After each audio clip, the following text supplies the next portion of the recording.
Fala aí, beleza? Hoje eu vou tirar as principais dúvidas que vocês fazem para mim aqui no YouTube, Instagram, nas minhas redes sociais e perguntas relacionadas a DevOps e ferramentas.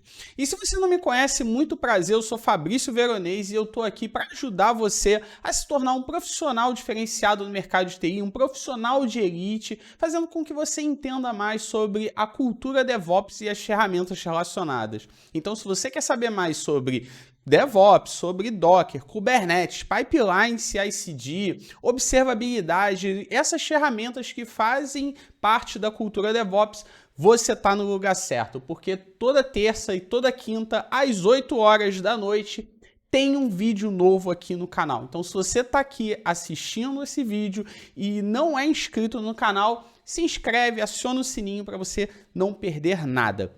Bom, como eu falei aqui, eu separei aqui 5 perguntas que vocês fazem para mim no Instagram, aqui no YouTube. E se você não me segue ainda no Instagram também, eu vou colocar o link aí na descrição para você me seguir. Eu coloco lá constantemente caixinhas de pergunta para você colocar lá a sua pergunta.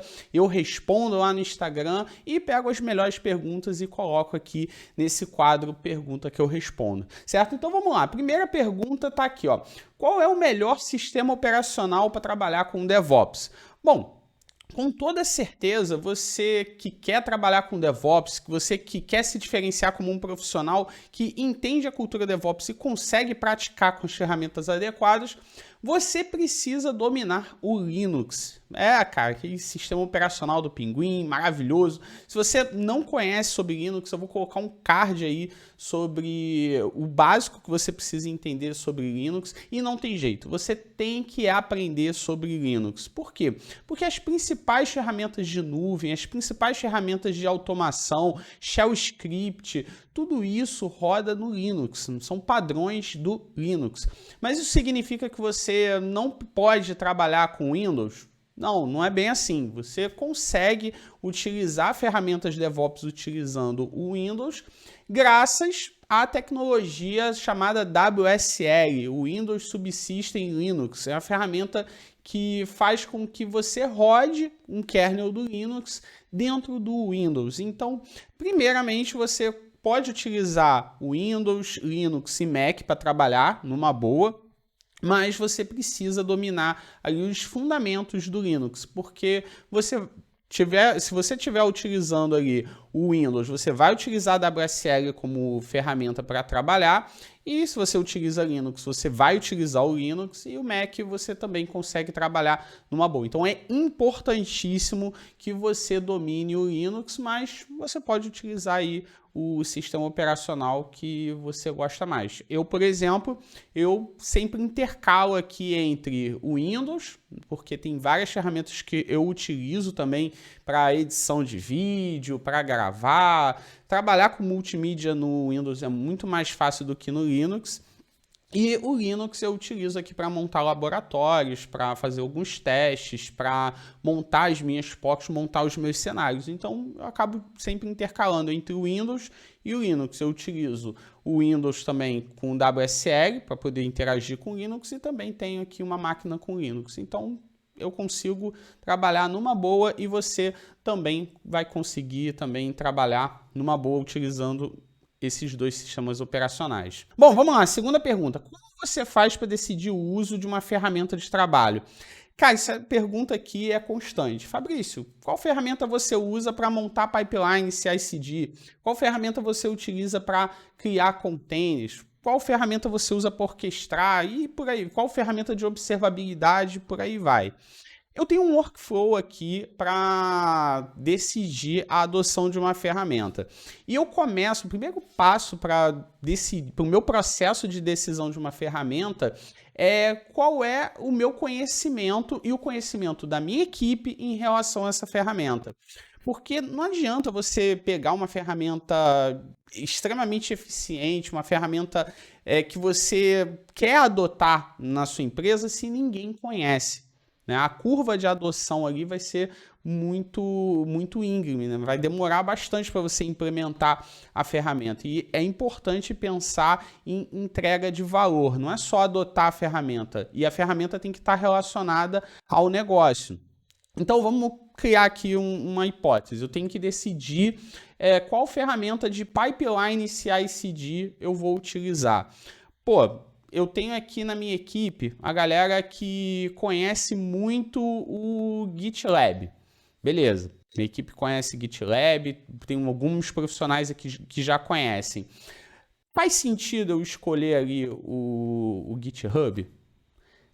Pode até fazer, eu vou falar depois as outras opções, né, os outros passos do workflow, mas pode até fazer sentido. Mas o GitLab ele vai ter um peso maior. Por quê? Porque se a galera já conhece, vai ser mais rápida a adoção, vai ser mais fácil a implementação na minha equipe. Então, o GitLab já ganha um ponto aí, porque eu tenho uma galera que já conhece a ferramenta. O segundo ponto que eu levo em consideração é parceria com a empresa, né? O GitHub ele pertence à Microsoft. É muito comum nas empresas você ter aí empresas adotando ferramentas Microsoft, ferramentas como Azure DevOps, como Azure, o Cloud Azure, né, de uma forma geral, e pelo fato do GitHub pertencer à Microsoft, pode existir ali uma parceria, uma facilidade, seja no suporte, seja em gerenciamento de preço, né? Ali um valor, um desconto.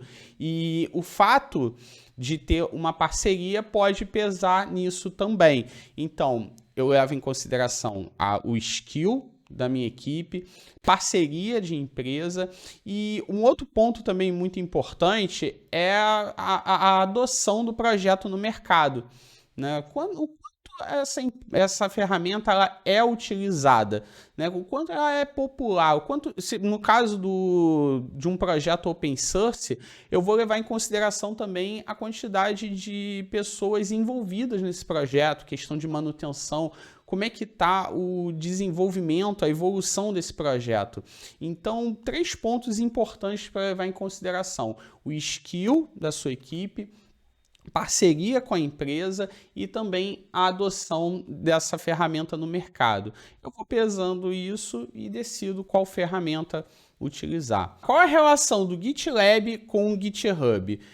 Eu colocaria até, inclusive, aqui o Git também, né, com a relação, porque é muito comum ter essa confusão, né? Pô, o que é o Git, o que é o GitLab, o que é o GitHub? Mas vamos lá, o Git, ele é a ferramenta utilizada para versionamento de código. Você vai utilizar o Git para gerenciar o versionamento do seu código. Você vai criar um repositório e vai conseguir ali adicionar arquivos, alterar e controlar as versões. Você ganha ali um gerenciamento de versão do seu código-fonte, né? E não necessariamente do seu código-fonte, da sua aplicação, mas qualquer código de infraestrutura, declaração do Kubernetes, enfim, você vai versionar código, certo? O GitLab e o GitHub são serviços de hospedagem de repositórios Git.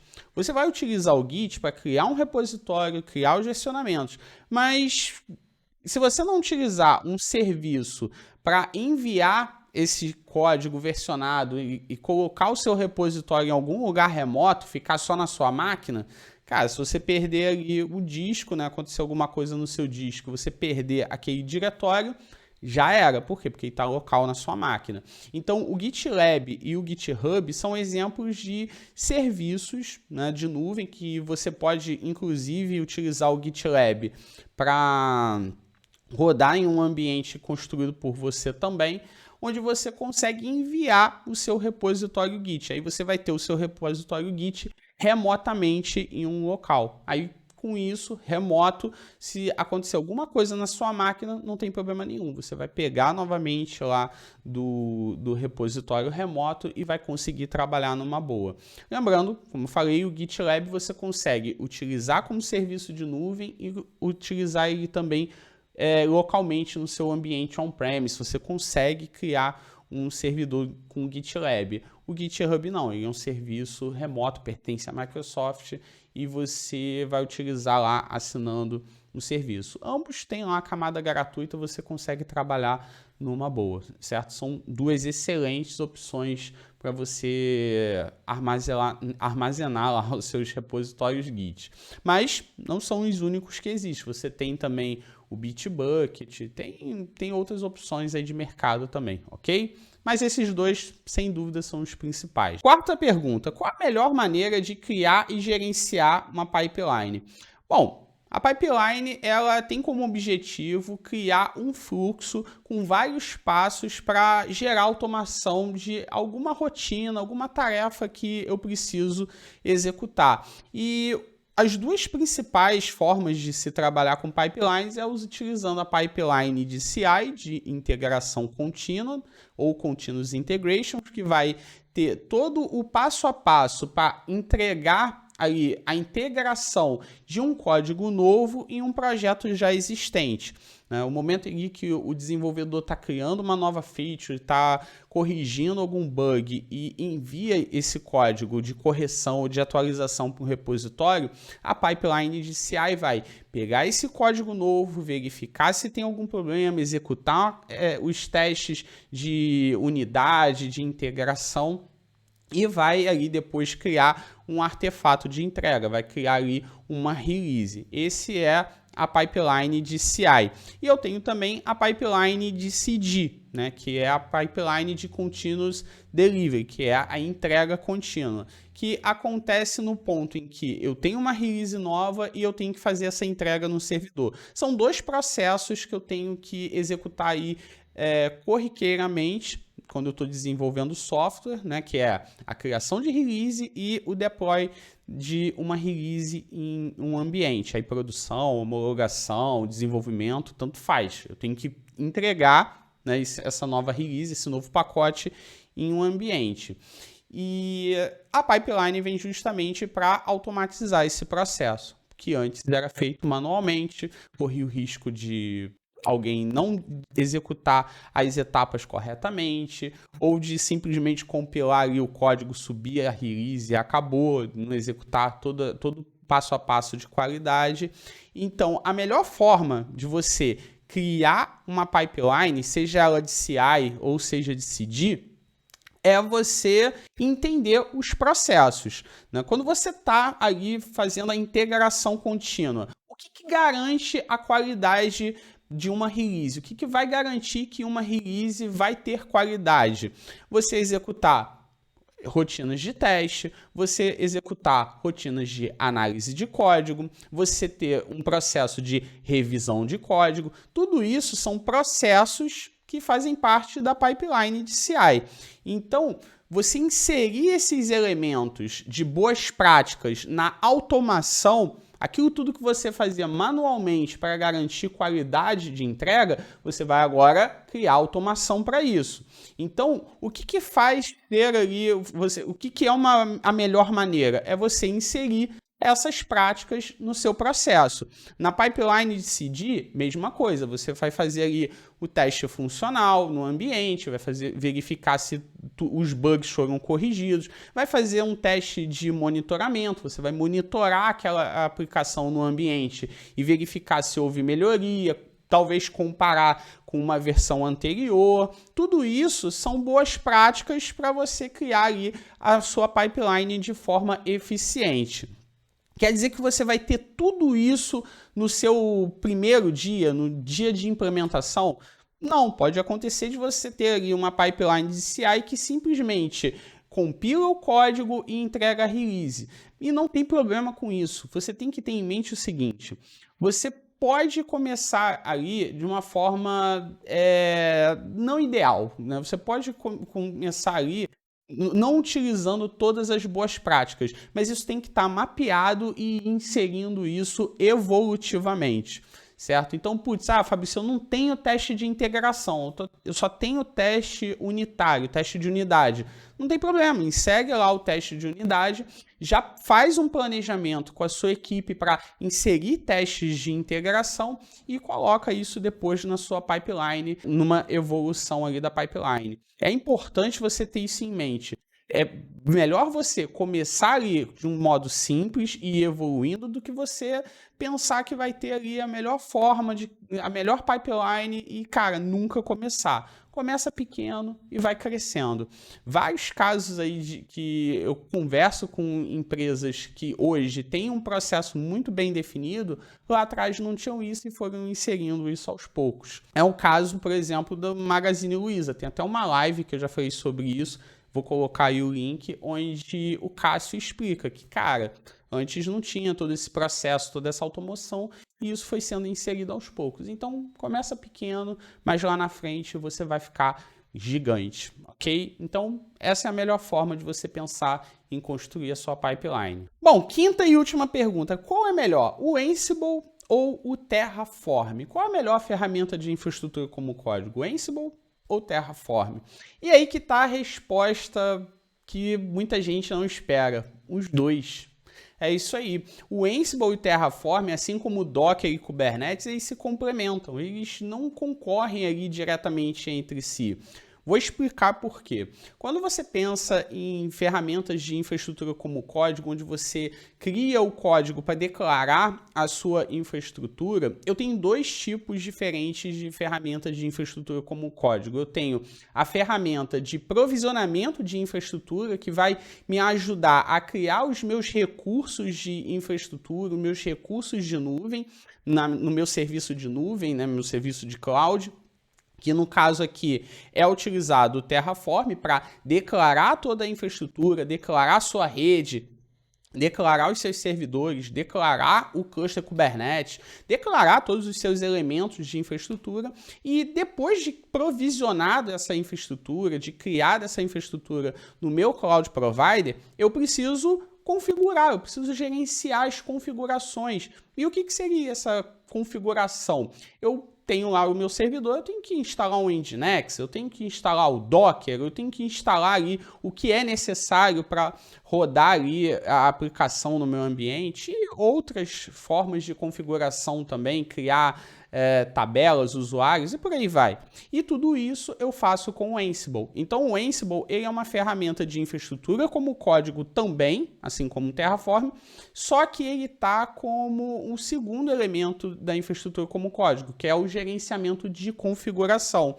Então, na verdade, os dois se complementam, porque você vai utilizar o Terraform para provisionar a infraestrutura, os elementos da sua solução e o Ansible para fazer todo o gerenciamento de configuração, de configurar esses elementos que você provisionou com o Terraform, beleza? Então, eles não concorrem entre si e sim se complementam, assim como o Docker e o Kubernetes. Bom, então é isso. Eu espero que você tenha curtido essas respostas, essas perguntas. E você tem uma dúvida, quer perguntar para mim? Coloca aí nos comentários a sua dúvida ou coloca lá no meu Instagram, nos stories, quando eu colocar lá a caixinha de pergunta, beleza? Eu espero que você tenha gostado desse vídeo e eu te espero na próxima aula. Valeu!